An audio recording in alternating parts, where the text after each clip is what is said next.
Привет, милые мои рукодельницы! Сегодня мы с вами встретились для того, чтобы сделать вот такой вот изысканный цветочек своими руками. Цветок из гофрированной бумаги. Делается он очень просто, если знать технику, как его делать.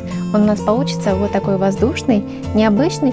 Этим цветком можно украшать как веночки, как букеты из конфет, так и собирать просто букеты из гофрированной бумаги.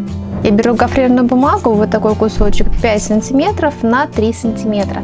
И из него я делаю лепесточки, складываю в 4 раза. Кверху я его немножко закругляю. Он у меня должен получиться вот с такими воланами. И эти воланы я растягиваю. Просто вот так вот пальчиком. Выгибаю немножко этот лепесток. Должна получиться такая заготовка. Теперь по низу наношу термоклей и приклеиваю сюда зубочистку. На эту зубочистку я накручиваю эту основу вот таким образом, создавая серединку нашего цветка. И ее дальше нужно заполнять лепестками. Следующий лепесток я делаю 2,5 см шириной, 3 см высотой. Его я складываю пополам, снизу обрезаю в форме капельки, кверху закругляю. Эту заготовку я растягиваю по самому верху, делаю такой махровый край и растягиваю в середке. Таких лепесточков я делаю штук 8-9, и эти лепестки приклеиваю вокруг бутона, который мы только что сделали. Приклеиваю не слишком плотно, оставляя немножко объем между этими лепестками.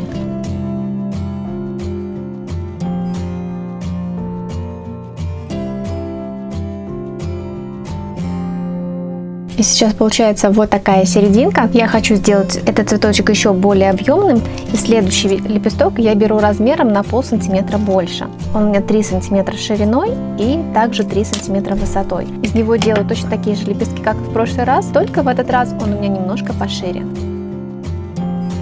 Таких лепестков я делаю минимум 6 штук и приклеиваю вокруг самого цветка. Здесь также по низу наношу термоклей, беру сам цветочек и приклеиваю лепесток. Приклеиваю его, смотрите, более раскрыто, создавая немножко объем снаружи.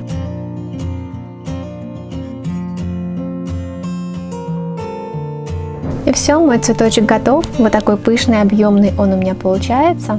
Диаметром он у меня 5 сантиметров. Не забывайте ставить лайки, подписываться на канал, делитесь этим видео со своими друзьями. И до встречи на следующих мастер-классах. Давайте вместе творить красоту своими руками.